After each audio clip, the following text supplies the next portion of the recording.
You are watching Magic Box Entertainment.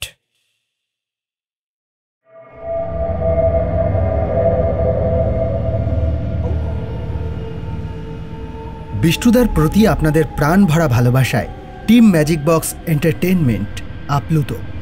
R magic box মানেই আপনার পছন্দের গল্প। তাই আবার চলে এসেছি বিষ্টুদা সিরিজের নতুন একটি গল্প নিয়ে। সেই নস্টালজিক ভৌতিক আড্ডার আমেজ আপনাদের কাছে পৌঁছে দিতে আমাদের এবারের নিবেদন বিষ্টুদার ভূতের গল্প সিরিজের ২১তম গল্প, সন্দেশখালির ভুতুড়ে ঘটনা। আশা করি একই রকমভাবে আপনাদের ভালোবাসা এবারেও আমরা পাব। তবে এই আসরে নিয়মিত যোগ দেওয়ার জন্য আপনাকে করতে হবে ছোট্ট একটা কাজ।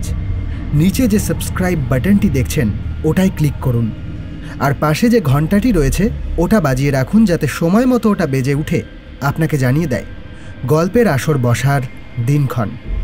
চলুন শুনে নেওয়া যাক সৌমেন মজুমদারের লেখা বিষ্টুদার ভূতের গল্প সিরিজের ২১তম গল্প, সন্দেশখালির ভুতুড়ে ঘটনা।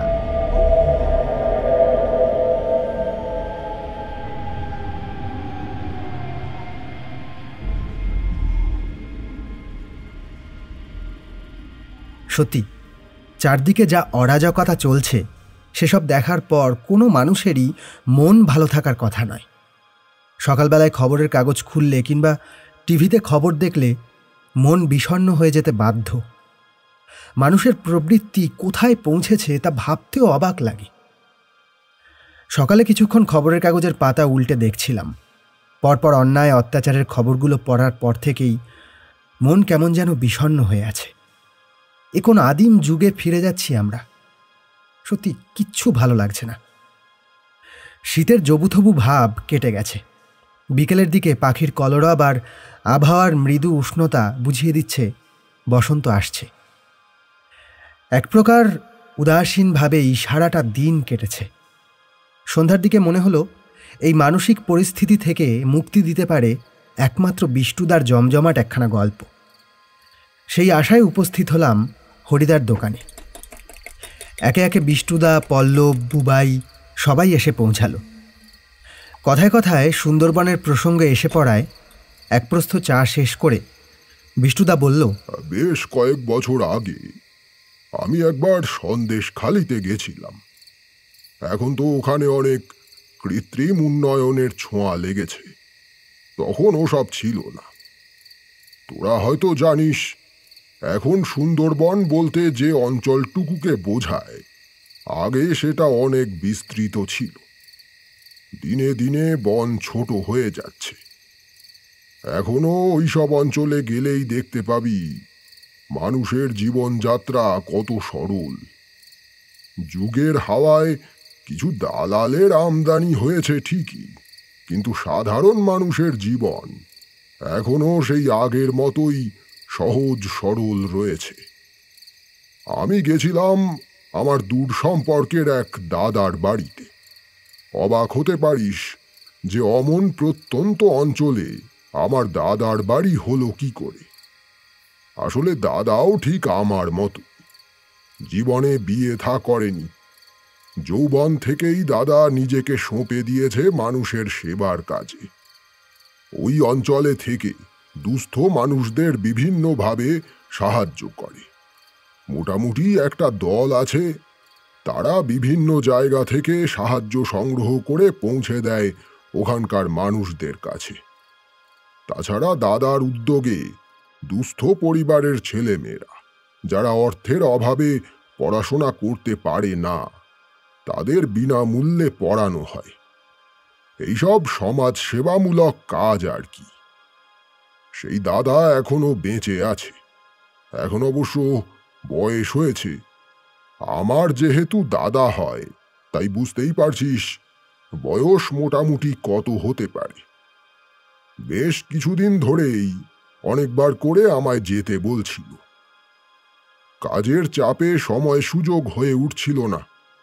শেষে দিন 10 অবসর পেয়ে ছুটলাম দাদার কাছে। এখনো কলকাতা থেকে ওই পর্যন্ত পৌঁছাতে বেশ বেগ পেতে হয়। সেই সময় পৌঁছানো আরো কঠিন ছিল। যাই হোক, কোনো ক্রমে পৌঁছালাম সেখানে। শেষের কিছুটা পথ সে সময় নৌকায় গেছিলাম। একটা খাল ধরে নৌকাটা যাচ্ছিল। চারপাশ গাছপালায় ঘেরা শুনশান একটা জলের ধারা। সাদাটে ঘোলা জল আপন খেয়ালে বয়ে চলেছে। অপূর্ব অনুভূতি সৃষ্টি করে বিভিন্ন পাখির কলরব কানে ভেসে আসছে।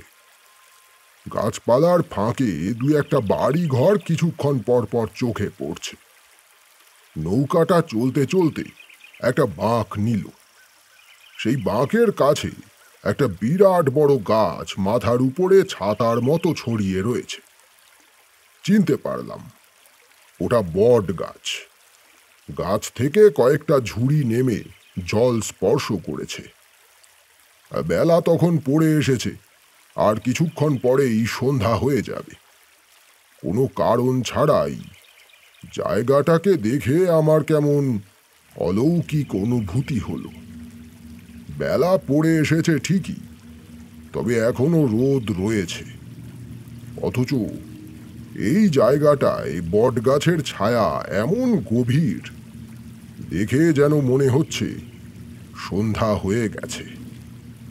নৌকার মাঝিকে জিজ্ঞাসা করে জেনেছিলাম ওই জায়গাটির নাম বুড়ো বটতলা। আমি এক দৃষ্টিতে গাছটার দিকে তাকিয়েছিলাম।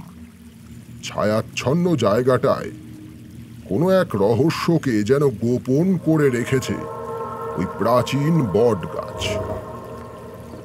ওটা পেরিয়ে কয়েক মিনিটের দূরত্বেই আমার সেই দাদার বাড়ি। পৌঁছালাম সেখানে।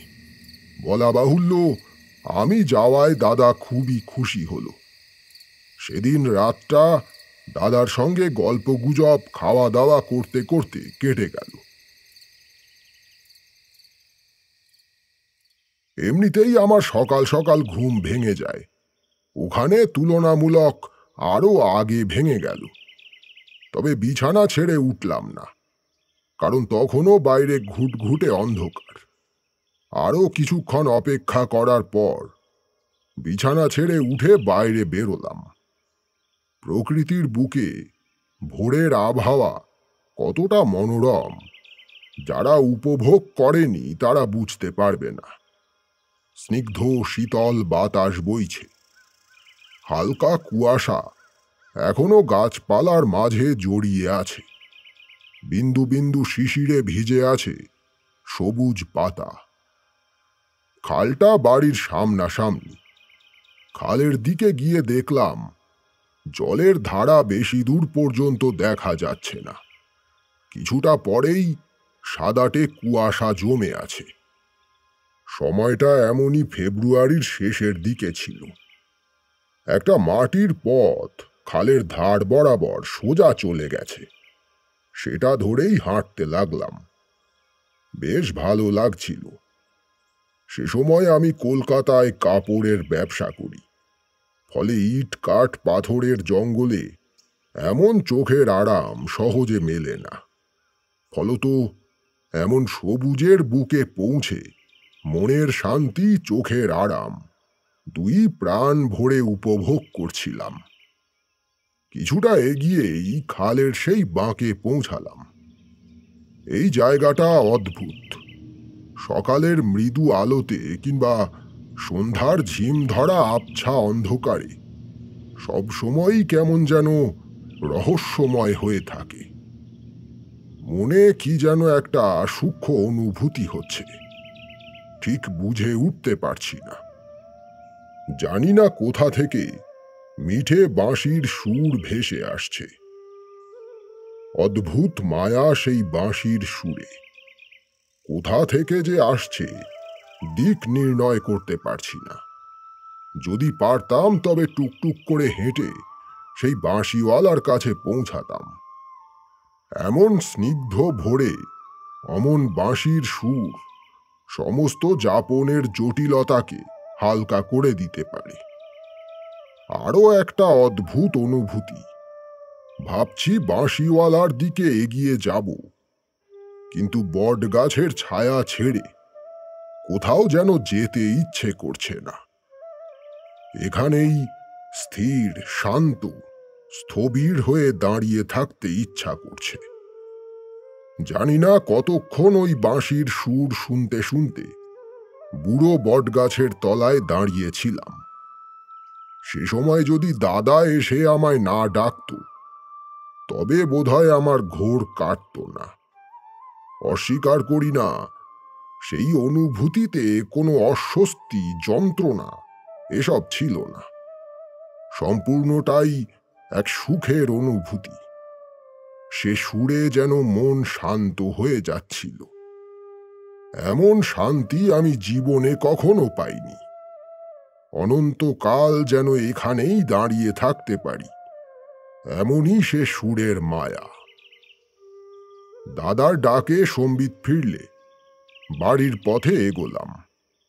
সকালের খাওয়া দাওয়া সেরে হাঁটতে হাঁটতে পৌঁছালাম পাশের একটা ছাউনি দেওয়া জায়গায়। সেখানেই গ্রামের দুস্থ পরিবারের ছেলেমেয়েরা এসে পড়াশোনা করে। অনেকক্ষণ সেখানে বসেছিলাম, বেশ ভালো লাগছিল। হয়তো আপাত দৃষ্টিতে ওখানে মনোমুগ্ধকর কিছু নেই, কিন্তু সত্যি যাদের প্রয়োজন, তাদের সামান্যতম উপকার যদি নিজের দ্বারা অথবা নিজের পরিচিত কারো দ্বারা হয়, তবে মনে অদ্ভুত প্রশান্তি জাগে। এই জগৎ সম্পর্কে ধারণা তৈরি হওয়ার জন্য শিক্ষা অত্যন্ত জরুরি। সেই আলো ছড়িয়ে দেওয়ার দায়িত্ব নিয়েছে আমার দাদা। এ আমার কাছে কম গর্বের তো নয়। বেলা পর্যন্ত ওখানে কাটিয়ে ফিরে এলাম দাদার বাড়ির দিকে। তারপর স্নান করে খাওয়া দাওয়া সেরে দুপুরে কিছুক্ষণ দাদার সঙ্গে গল্প করতে করতে ঘুমে চোখ জড়িয়ে আসায় কিছুক্ষণ বিছানায় গড়িয়ে নিলাম। বিকেল নাগাদ বিছানা ছেড়ে উঠে এক কাপ গরম চা শেষ করে আশেপাশে ঘুরে দেখার জন্য বাইরে বেরোলাম। এদিক ওদিক হাঁটতে হাঁটতে কেন জানি না সেই বট গাছের কাছে যাওয়ার প্রবল ইচ্ছে হলো মনে। টুকটুক করতে করতে গেলাম সেখানে। একই রকম ছায়াচ্ছন্ন হয়ে আছে জায়গাটা। খালের ধার বরাবর একটা মোটা গাছের শিকড় উঁচু হয়ে আছে। খালের দিকে পা ঝুলিয়ে সেটার উপরে দিব্যি বসা যায়। বসলাম সেখানে। অজানা কারণে এই জায়গাটার প্রতি অদ্ভুত নেশা তৈরি হয়েছে। নির্দিষ্ট ভালো লাগার কোনো কারণ নেই। জায়গাটা গাছের ছায়ায় কিছুটা অন্ধকারাচ্ছন্ন। বটগাছের বিশাল গুড়ি মনে অতি প্রাকৃত ভয় সঞ্চার করে। তবুও এই জায়গাটা আমাকে অদ্ভুতভাবে আকর্ষণ করছে। যখন তখন ইচ্ছে করছে এখানে এসে বসে থাকতে। সেই মুহূর্তে কোনো প্রশ্ন চিহ্ন আমার মনে উদয় হয়নি। অকারণেই এমন অদ্ভুত আকর্ষণ কেন অনুভব করছি, সে বিষয়ে কোনো সন্দেহ তৈরি হয়নি। খালের দিকে পা ঝুলিয়ে বসলাম সেখানে। কিছুদিন পরেই বসন্তকাল। বাতাসে বসন্তের আগমনের আমেজ অনুভব করতে পারছি। আমার সামনে বাঁকা একটা জলের ধারা বাঁ দিক থেকে ডান দিকে চলে গেছে। উল্টো দিকে গাছপালায় ভরা, রীতিমতো জঙ্গল। ওদিকে যে মানুষের যাতায়াত নেই, সে কথা আলাদা করে বলে দিতে হয় না। সারি সারি গাছপালার নিচে শুকনো পাতা, আগাছার আস্তরণ জমেছে। শিকড়ের উপর বসার পর হঠাৎ কানে ভেসে এলো সেই বাঁশির সুর। অদ্ভুত সুর। অজানা এক মাদকতা রয়েছে সেই সুরে। মগ্ন হয়ে আমি কান পেতে রয়েছি। ধীরে ধীরে সন্ধ্যার অন্ধকার ঘনিয়ে আসছে। বিশ্ব সংসার যদি ওলট পালট হয়ে যায়, তবুও সে সময়ে সেদিকে খেয়াল করার মতো মানসিকতা আমার ছিল না। কিছুক্ষণ পর পকেট থেকে বের করে একটা সিগারেট ধরালাম। জলের ধারার দিকে এক মনে তাকিয়ে থেকে কিছুটা অন্যমনস্ক হয়ে সিগারেট টানতে লাগলাম। এতটাই অন্যমনস্ক হয়ে পড়েছিলাম যে হাতে থেকেই সিগারেটটা বেশ খানিকটা পুড়ে গেল। শেষে দুটো টান দিয়ে জলের দিকে ফিল্টারের অংশটা ছুঁড়ে ফেলতে গিয়ে চোখ পড়ল খালের উল্টো দিকের জঙ্গলে। সঙ্গে সঙ্গে আমার শির দ্বারা বেয়ে একটা শীতল স্রোত বয়ে গেল। সেই দৃশ্যে ভয়াবহ কিছু ছিল না, তবুও আমার মনে ভয়ের সঞ্চার হলো। এক অমোঘ আকর্ষণ হাত নেড়ে আমাকে ডাকছে ওপারে। স্পষ্ট দেখলাম একটি মেয়ে, আটপৌরে শাড়ি পরনে, দুগ্ধ শুভ্র গায়ের রং, যেন জঙ্গলের আবছা অন্ধকারের মাঝে উজ্জ্বল চাঁদের মতো দাঁড়িয়ে আছে। এত দূর থেকে স্পষ্ট দেখা না গেলেও অনুভব করতে পারছি সে অপরূপা সুন্দরী। চোখ তার টানা টানা, কোঁকড়ানো চুলের রাশি কোমর পর্যন্ত ছড়িয়ে আছে। নিখুঁত তার দেহ ভঙ্গিমা।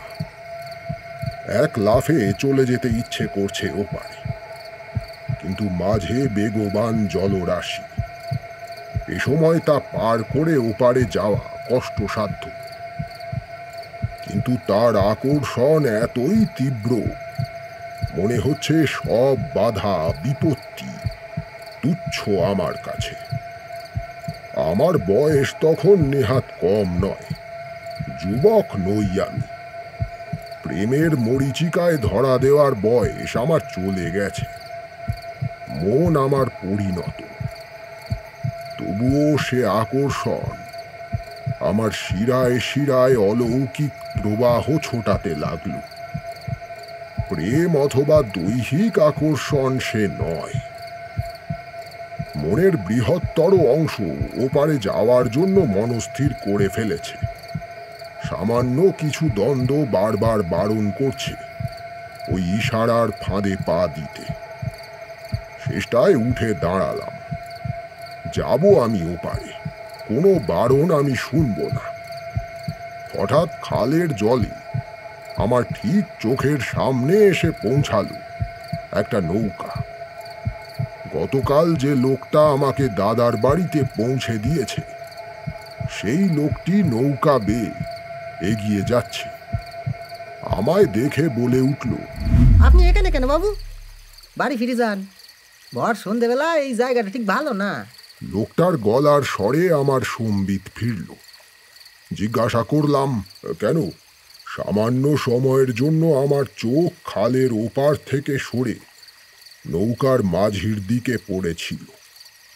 পরক্ষণেই তাকিয়ে দেখলাম সেই মেয়েটি অদৃশ্য হয়েছে। সঙ্গে সঙ্গে মিলিয়ে গেছে মিঠে বাঁশির সুর। মাঝি তখন বলছে, এই জায়গাটা ভালো না বাবু, ভূত পেতনির উৎপাত আছে। আলো তো কমই এসেছে, ভর সন্ধ্যায় এখানে থাকবেন না। আমি আর কথা বাড়ালাম না। একটি মেয়েকে ওপারে দেখেছি এইমাত্র, সে কথাও জানালাম না। কিছুটা লজ্জাবোধ ছিল আমার মধ্যে। এই বয়সে একটি মেয়েকে দেখে আমি ওপারে যাওয়ার কথা ভাবছিলাম, সে কথা তো বলবার নয়। শুনে লোকজন ভুল ধারণা করবে আমার সম্পর্কে। মাঝিকে বিদায় জানিয়ে দাদার বাড়ির পথে হাঁটতে লাগলাম। গাছপালার ছায়া অন্ধকারকে স্বাভাবিকের তুলনায় গাঢ় করে তুলেছে। গাছপালার মাঝ থেকে এক টানা ঝিঝির ডাক কানে ভেসে আসছে। গায়ে গরম পোশাক চাপানোর মতো নয়, তবে শীতের শেষে সামান্য শীতলতা এখনো বাতাসে মিশে আছে। পৌঁছালাম দাদার বাড়িতে। এসব কথা দাদাকেও বললাম না। সন্ধ্যা থেকে বিভিন্ন বিষয় নিয়ে গল্প গুজব করতে করতে কেটে গেল। এসব জায়গায় লোকজন একটু তাড়াতাড়ি ঘুমিয়ে পড়ে। দাদাও দীর্ঘদিন এখানে থাকার ফলে সেই অভ্যাসের ছোঁয়া লেগেছে। রাত 10টার মধ্যে খাওয়া দাওয়া শেষ হয়ে গেল। আমাকে যে ঘর দেওয়া হয়েছে সেই ঘরে গিয়ে বিছানায় শুয়ে পড়লাম। মাথার মধ্যে কিছু প্রশ্ন উঁকি মারছে। ওই মেয়েটি কে? কেন মেয়েটিকে দেখে আমি অমন আকর্ষণ অনুভব করলাম? আচ্ছা, ওই বাঁশির সুর কোথা থেকে আসে? হতে পারে প্রত্যেকটাই স্বতন্ত্র ঘটনা, আবার এমনটাও হতে পারে কোথাও একটা যোগাযোগ রয়েছে সব কিছুর মাঝে। ঘটনাটা কি একবার দাদাকে বলা উচিত, কিন্তু মনে সংশয়, যদি দাদা আমাকে ভুল বোঝে। এসব হরেক রকম ভাবতে ভাবতে একসময় ঘুমিয়ে পড়লাম। গতকালের মতো আজও সকাল সকাল ঘুম ভেঙে গেল। সকালে উঠোনেই কিছুক্ষণ পায়চারি করলাম। তারপর দাদার সঙ্গে একসঙ্গে বসে চা জল খাবার খেয়ে নিয়ে একটু ঘুরতে বেরোলাম। গাছপালার তলা দিয়ে আঁকা বাঁকা পথ চলে গেছে। পথ অর্থে লোকজন হাঁটা চলা করার ফলে যেমন পথের চিহ্ন তৈরি হয়, ঠিক তেমন। গল্প করতে করতে বেশ অনেকক্ষণ আমরা ঘোরাঘুরি করলাম। হাঁটতে হাঁটতে অনেক নাম না জানা গাছপালা চোখে পড়ল। আমি দাদাকে জিজ্ঞাসা করে জেনে নিচ্ছিলাম সেই গাছগুলোর সম্পর্কে। তারপর ফিরে এসে দুপুরবেলায় স্নান, খাওয়া দাওয়া, সামান্য বিশ্রাম এসব করতে করতে সময় কেটে গেল। বিকেলের দিকে আবার বেরোলাম। আজ মনস্থির করেছি ওই বট গাছের দিকে যাব না, অন্য পথে হাঁটতে শুরু করলাম। বিকেলের দিকে সারি সারি গাছপালার মাঝে হেঁটে বেড়াতে খুব ভালো লাগছিল। আধ ঘন্টা হাঁটার পর গাছপালা তুলনামূলক কমে এলো। তারপর শুরু হলো বিস্তীর্ণ চাষের জমি।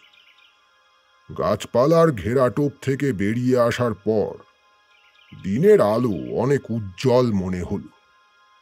এখানে একটা মাটির রাস্তা ধান ক্ষেতের মাঝ বরাবর চলে গেছে। রাস্তার উপরে লোকজনের চলাফেরার ঘষায় ঘষায় কোনো ঘাস জন্মায়নি, তবে রাস্তার ধারে সবুজ মখমলের মতো ঘাসের আস্তরণ। চামড়ার চটি জোড়া পেতে সেই ঘাসের উপরে কিছুক্ষণ বসলাম। পশ্চিম আকাশে এখনো সূর্য দেখা যাচ্ছে। পড়ন্ত বেলায় সূর্যের রক্তিম আভা এসে পড়েছে সবুজ ধান ক্ষেতের উপর। ছোট ছোট পাখি ধান ক্ষেতের উপর মনের খেয়ালে উড়ে বেড়াচ্ছে।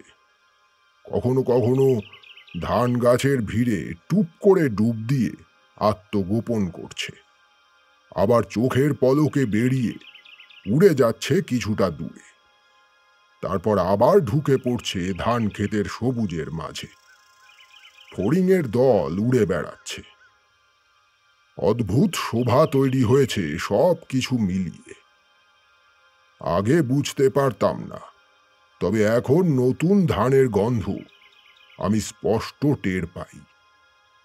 সেই গন্ধে ঝিম ধরানো সুখের অনুভূতি রয়েছে।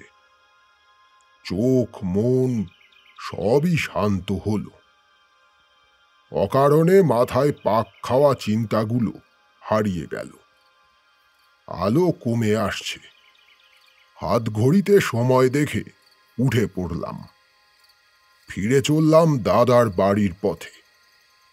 গাছপালায় ঘেরা পথ ধরে যখন আমি হাঁটছি, তখন সন্ধ্যার অন্ধকার বেশ ঘনিয়ে এসেছে। নিশ্চিন্ত মনেই হাঁটছিলাম।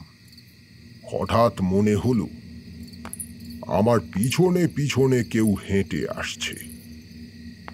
মৃদু একটা নূপুরের শব্দ কানে পৌঁছাচ্ছে। ভর সন্ধেবেলায় এই পথে কে হাঁটছে দেখার কৌতূহল হলো।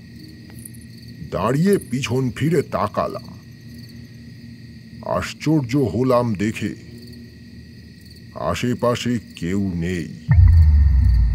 ঘুটঘুটে অন্ধকারে একা আমি দাঁড়িয়ে আছি, কিন্তু আমি স্পষ্ট শুনেছি নুপুরের শব্দ।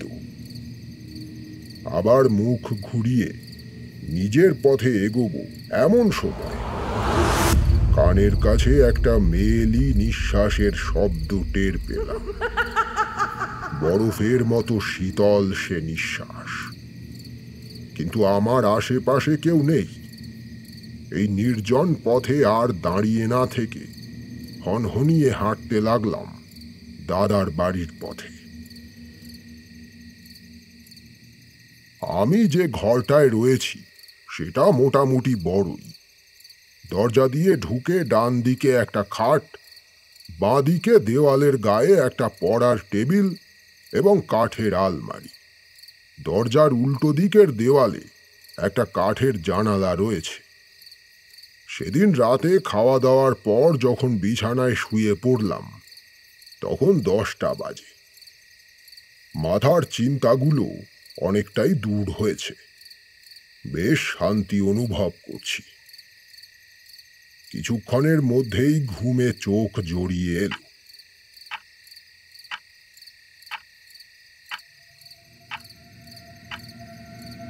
মাঝরাতে হঠাৎ প্রচণ্ড শীত অনুভূত হল।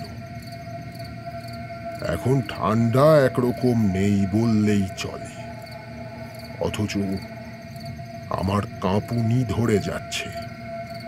মনে হতে লাগলো আমি বরফাবৃত কোনো জায়গায় খোলা আকাশের নিচে শুয়ে রয়েছি। আমার উপর দিয়ে বরফ কুচি মেশানো হিম শীতল বাতাস বয়ে চলেছে। এই প্রচণ্ড ঠান্ডায় এভাবে শুয়ে থাকা অসম্ভব। কাঠের আলমারিতে লেপ রাখা আছে, ওটাকে নামিয়ে গায়ে দেব, তাই চোখ মেলে উঠে বসলাম। বসার সঙ্গে সঙ্গে আমার চোখ চলে গেল জানালার দিকে। সেই বাঁশির সুর আবার আমার কানে ভেসে আসছে, মৃদু অথচ স্পষ্ট। তীব্র মাদকের মতো সে সুর জানালা দিয়ে ঘরে এসে পড়েছে ছেঁড়া ছেঁড়া রূপলি চাঁদের আলো। আর সেখানেই জানালার ঠিক বাইরে গরাদগুলো ধরে দাঁড়িয়ে আছে সেই মেয়েটি। এর আগে দেখেছিলাম অনেক দূর থেকে, এবার দেখলাম একেবারে কাছাকাছি, সামনে থেকে। ভয়ঙ্কর অথচ অপরূপা সুন্দরী সে নারী মূর্তি। সদ্য ঘুম থেকে উঠে বসেছি, ঘুমের রেশ এখনো পুরোপুরি কাটেনি। তবে সেজন্য নয়, বরং ওই বাঁশির সুরে আমার কেমন যেন নেশা ধরছে। তখনও আমি সম্পূর্ণ মনের উপর নিয়ন্ত্রণ হারিয়ে ফেলিনি। হঠাৎ মনে পড়ল জানালাটা আমি বন্ধ করেই শুয়েছিলাম। ভিতর থেকে ছিটকিনি আটকে ঠেলে দেখেছিলাম ঠিকঠাক আটকেছে কিনা। মনে হয়েছিল সেটা বেশ মজবুত, কিন্তু সেই জানালা হঠাৎ খুলে গেল কি করে?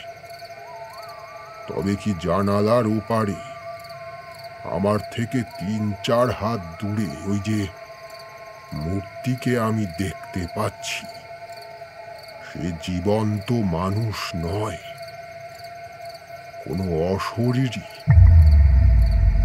অদ্ভুতভাবে জানালা খুলে গেছে ওই অশরীরীর ইশারায়। প্রথমে উঠে বসার পর বাঁশির সুর ছাড়াও আমার কানে ভেসে আসছিল ঝিঝির একঘেয়ে ডাক, কিন্তু সে শব্দ ধীরে ধীরে ম্লান হয়ে যাচ্ছে। শুনতে পাচ্ছি শুধুমাত্র সেই ঝিম ধরানো বাঁশির সুর। সে সুর তীব্র থেকে তীব্রতর হচ্ছে। একসময় আমি আমার শরীরের উপর সব নিয়ন্ত্রণ হারিয়ে ফেললাম। ইচ্ছে হলো বিছানা ছেড়ে উঠে ওই যে গড়াদের উপর হাত রেখে মেয়েটি দাঁড়িয়ে আছে, সেই হাত দুটো নিজের হাত দিয়ে স্পর্শ করতে। অলৌকিক ইশারায় আমি পুতুলের মতো বিছানা ছেড়ে উঠলাম। যন্ত্রের মতো এগিয়ে গেলাম জানালার কাছে, আরো কাছে।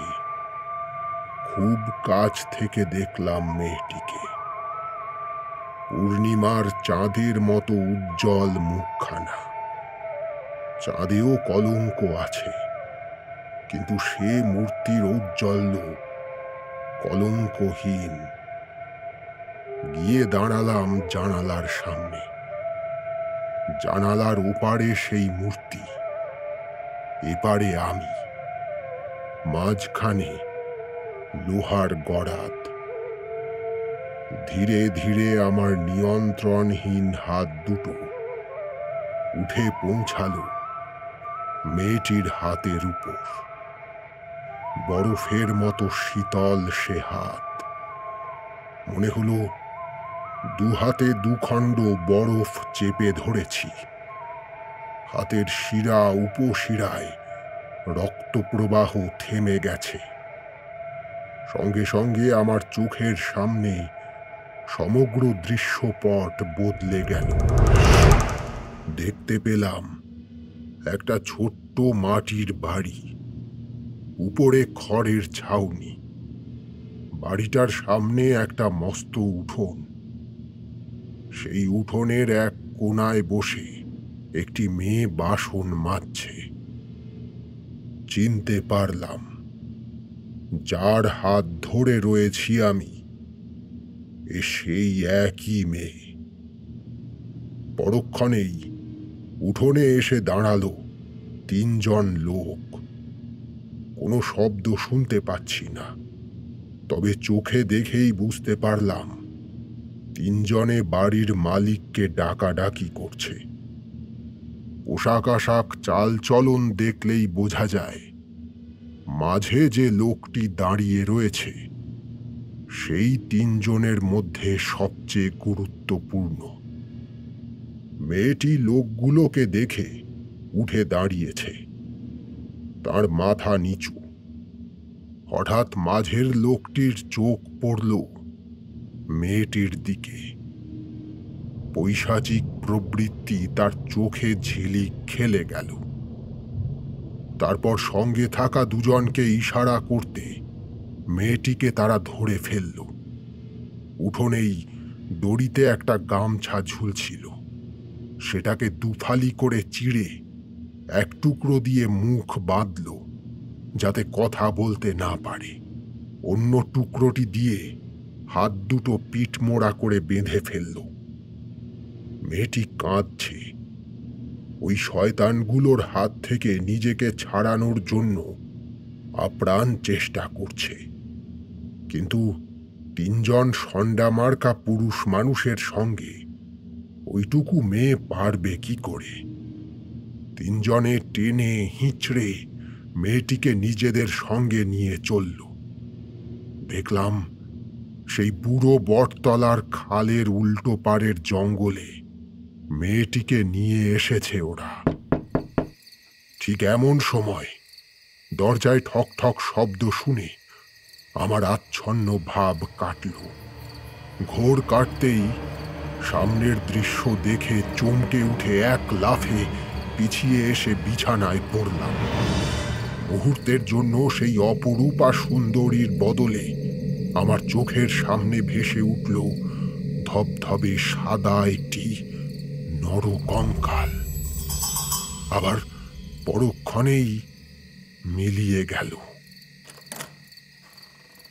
দরজা খুলে দেখলাম দাদা ঢাকতে এসেছে। গতকালই কথা হয়েছিল আজ সকালে দাদা আমাকে এক জায়গায় নিয়ে যাবে। সেখানে সদ্য গাছ থেকে নামানো খেজুরের রস পাওয়া যায়, তবে যেতে হবে খুব ভোরে, নয়তো টাটকা রস পাওয়া যাবে না। শহরের দিকে এসব জিনিস তো বিরল, যা পাওয়া যায় তাও ভেজাল। দাদা ভাই মিলে একটা সাইকেলে চড়ে বেরিয়ে পড়লাম। তখনও চারদিক অন্ধকার বলা চলে। আকাশ সামান্য ফ্যাকাশে হয়ে এসেছে। আমি চালাচ্ছি আর দাদা পিছনে বসেছে। সাইকেলে 10-12 মিনিটের মধ্যে পৌঁছে গেলাম জায়গায়। রাতের সেই দৃশ্য দেখার ধকল ছিল শরীরে। তাজা খেজুরের রস সেই ক্লান্তি দূর করল। গ্রামের দিকে এদিকে ওদিকে কিছুক্ষণ ঘুরে দুজনে বাড়িতে ফিরে এলাম। এরপর সারা দিন আগের দুদিনের মতোই কাটল। উল্লেখযোগ্য কিছুই ঘটেনি। গত রাতের ঘটনাগুলো মনে মনে বিশ্লেষণ করে বোঝার চেষ্টা করেছি, তবে সম্পূর্ণ ঘটনা কিছুতেই পরিষ্কার হয়নি। বিষয়গুলোর মধ্যে যোগাযোগ কোথায় তা এখনো আমার কাছে স্পষ্ট নয়। যেমন ওই বাঁশির সুর, মেয়েটির সঙ্গে কিছু একটা দুর্ঘটনা ঘটেছে বলেই মনে হয়, কিন্তু তার সঙ্গে ওই বাঁশির সুরের সম্পর্ক কি? এক অদ্ভুত আগ্রহ। যতক্ষণ না সম্পূর্ণ জানতে পারছি ততক্ষণ কিছুতেই শান্তি পাব না। প্রশ্নগুলো মাথায় জমাট বেঁধে রয়েছে। বিকেলের দিকে বেরোলাম। ইচ্ছা ছিল হাঁটতে হাঁটতে বট গাছের ওখানে যাব। পথে দেখা হয়ে গেল মাঝির সঙ্গে। আমাকে ওই পথে যেতে দেখে সে বলল, কোথায় যাচ্ছেন বাবু? এই একটু বেরিয়ে আসি। বাবু, আপনার একটা কথা বলি। এই গ্রামের সব জায়গায় আপনি ঘুরে বেড়ান, কোনো সমস্যা নাই, কিন্তু ওই বটতলায় বেশি ঘুরঘুর করবেন না। ওই জায়গায় এর আগে 3 জন মারা গেছে। লোকে বলে ওখানে নাকি পরিবাস করে। দেখো, আমি বুঝতে পারছি যে কিছু একটা ব্যাপার ওখানে রয়েছে।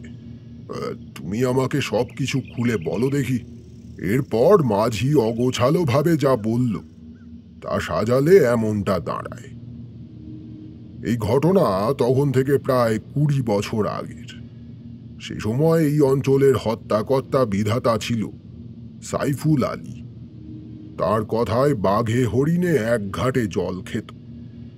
সরকার নয়, সংবিধান নয়, এই অঞ্চলে রাজত্ব চলত তারই। অত্যাচারের তার কোনো সীমা পরিসীমা ছিল না। গরিব মানুষের ভিটে মাটি মুখের কথায় কেড়ে নিতে তার সময় লাগতো না।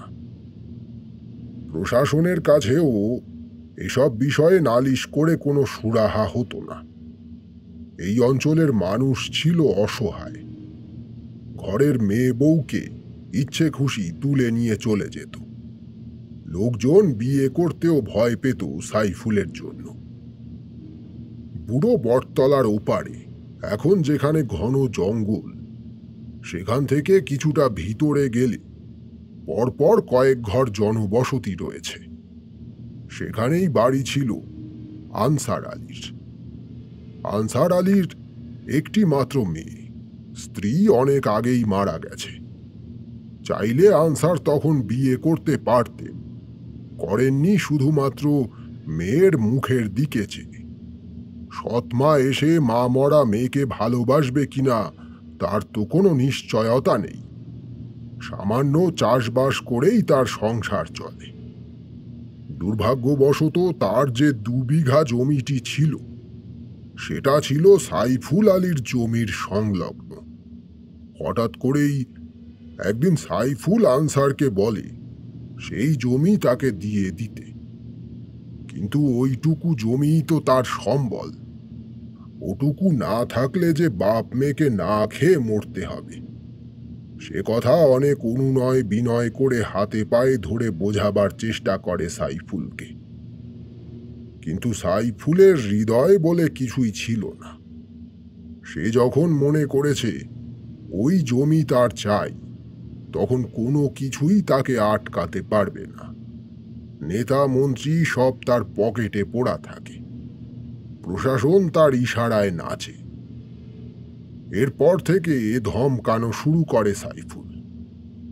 এদিকে আনসার জমিটুকু হারিয়ে গেলে কিভাবে বেঁচে থাকবে সেই চিন্তায় প্রায় পাগল হয়ে গেছে। একদিন দুপুরে আনসারের একমাত্র মেয়ে সায়নারা উঠোনে বসে বাসন মাজছিল। সে সময় দুজন সাগরেদকে নিয়ে আনসারের বাড়িতে এসে উপস্থিত হয় সাইফুল। উঠোনে দাঁড়িয়েই চিৎকার চেঁচামেচি শুরু করে। ওদের আগমনে ততক্ষণে সায়নারা উঠে দাঁড়িয়েছে। হঠাৎ সাইফুলের নজর পড়ে সায়নারার দিকে। শিকার সামনে পেলে যেমন ক্ষুধার্ত নেকড়ের লালা ঝরে, ঠিক তেমনই অবস্থা হয় সাইফুলের। আনসার সে সময় বাড়িতে ছিল না। আনসারকে না পেয়ে এমনিতেই মাথা গরম ছিল সাইফুলের। দুই সাগরেদকে নির্দেশ দেয় সায়নারাকে তুলে নিয়ে যাওয়ার জন্য।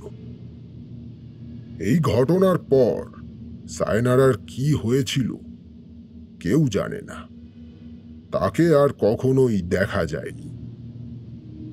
পাড়া প্রতিবেশীদের প্রতিবাদ করার সাহস ছিল না। আশেপাশের বাড়ির কয়েকজন উঁকি ঝুঁকি দিয়ে এই ঘটনা প্রত্যক্ষ করেছিল। তারা অবশ্য এইসব ঘটনা সে সময় কাউকে জানায়নি। এই ঘটনার কয়েক মাস বাদে অদ্ভুত এক ঘটনা ঘটে, যে ঘটনায় পুরো অঞ্চলের লোকজন স্বস্তি পেয়েছিল ঠিকই, কিন্তু প্রত্যক্ষ করে আতঙ্কিত হয়ে পড়েছিল।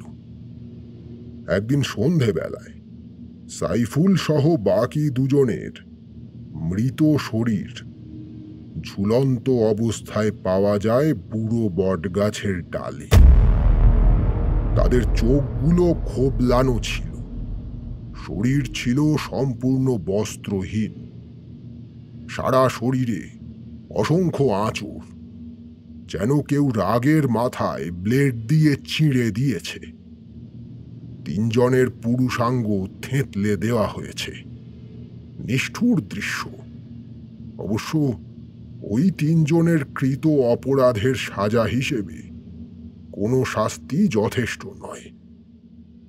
এরপর থেকে অবশ্য এই গ্রাম শান্তি পেয়েছে। সায়নারাকে যেদিন তুলে নিয়ে গিয়েছিল ওরা, সেদিন যারা দেখেছিল, এই ঘটনার পর একে একে সবাই মুখ খোলে। কারণ সাইফুলের মৃত্যুতে সবার সাহস ফিরে এসেছিল। আন্দাজ করা হয় সায়নারার উপর নারকীয় অত্যাচার করে মেরে ফেলে তিনজনে। তারপর ফুলের মতো মেয়েটার লাশ গুম করে ফেলে। আনসার মেয়ের শোকে পাগল হয়ে কোথায় চলে গেছে কেউ জানে না। এই সম্পূর্ণ ঘটনা ঘটে যাওয়ার মাস 6 পরে আরও একটা ঘটনা ঘটে। গ্রামেরই একটি ছেলে, নাম তৈমুর। খুব সুন্দর বাঁশি বাজাতো ছেলেটা। সকালবেলায় গরুগুলোকে মাঠে নিয়ে গিয়ে খুঁটো পুঁতে বেঁধে দিয়ে আলের ধারে বসে আপন মনে বাঁশি বাজাতো।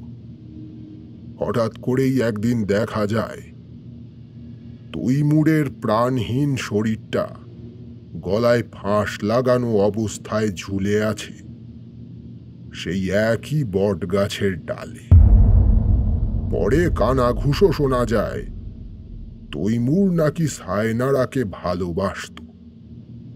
প্রেমিকার মৃত্যুর শোক বংশীবাদক রাখাল সহ্য করতে পারেনি। ভালোবাসা হারিয়ে মৃত্যুর পথ বেছে নিয়েছিল।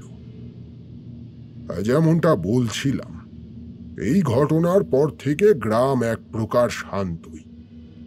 তবে মাঝে মধ্যে আজও সন্ধ্যার দিকে গ্রামের লোকজন বুড়ো বটতলার পথে গেলে অতৃপ্ত আত্মার উপস্থিতি অনুভব করে। ঠিক আমি যেভাবে উল্টো দিকের জঙ্গলে ওই মেয়েটিকে দেখেছি, সেভাবেই দেখতে পায় সায়নারাকে। কানে ভেসে আসে মিঠে বাঁশির সুর। কথা বলতে বলতে সন্ধ্যা হয়ে এসেছে। আমি মাঝিকে বিদায় জানিয়ে সন্ধ্যার অন্ধকারের মাঝেই হাঁটতে লাগলাম বট গাছের দিকে। সামান্যই দূরত্ব। পৌঁছানোর পর সেদিনের মতো মোটা শিকড়টার উপরে বসলাম। খালের দিক থেকে জলস্রোতের শব্দ কানে ভেসে আসছে।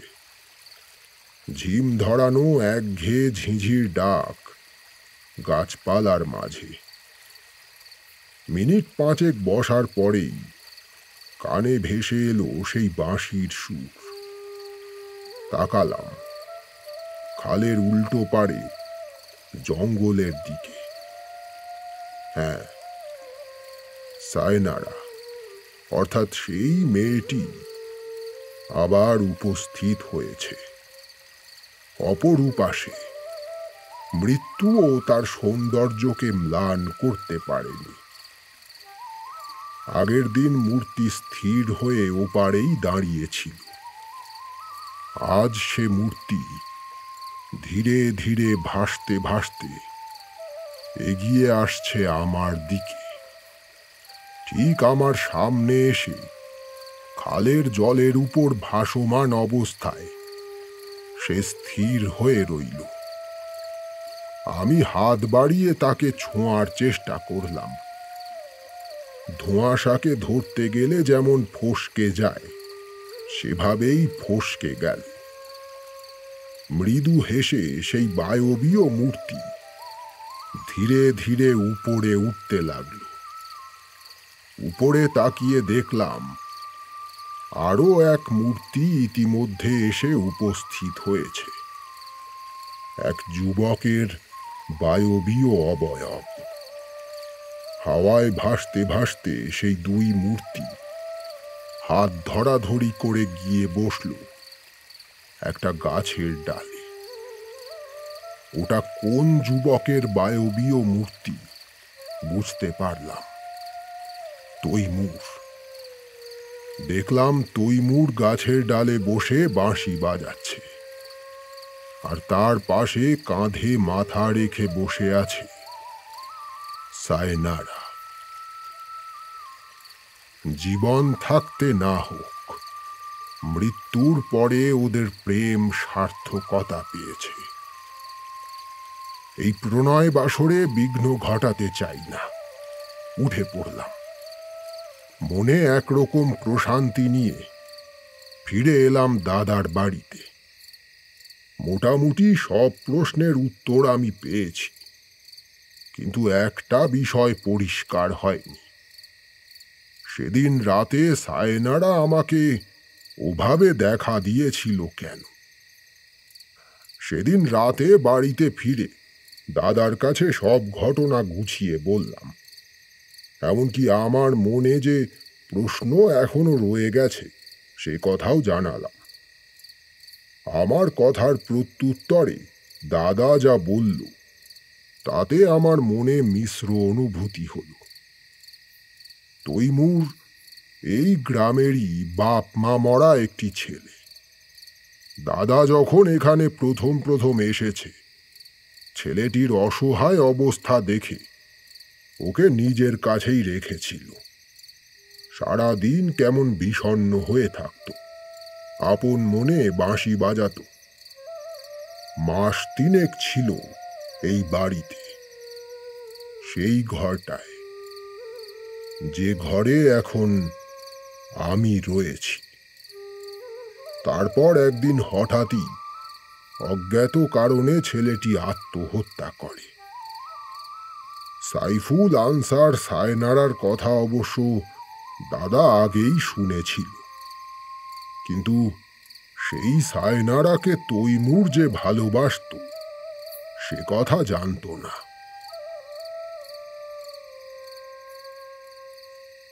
এই পর্যন্ত বলে বিষ্ণুদা থামল। রাত অনেক হয়েছে। আমরা চারজনেই হরিদার দোকানের বেঞ্চি ছেড়ে উঠে পড়লাম। যে যার মতো চললাম বাড়ির পথে। অন্ধকার রাস্তায় হাঁটতে হাঁটতে ভাবছিলাম, সত্যি যদি এমনভাবে কোনো অদৃশ্য শক্তি অপরাধীদের শাস্তি দিত তবে কত ভালো হতো। কিন্তু বাস্তবে মানুষকেই একজোট হয়ে অন্যায়ের বিরুদ্ধে রুখে দাঁড়াতে হয়। নির্ভয়ে বলতে হয়, রাজা তোর কাপড় কোথায়? সবাই মিলে অন্যায়ের ইমারত ভেঙে ফেলতে হয়।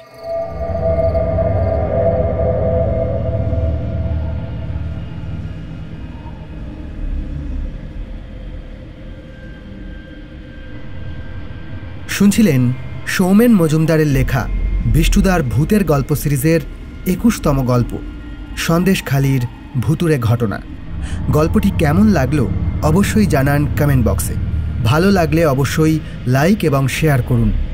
চ্যানেলে নতুন হলে সাবস্ক্রাইব করুন। কোনো গল্পের আপডেট যাতে মিস না হয় সেজন্য বেল আইকনটি ক্লিক করে রাখতে ভুলবেন না।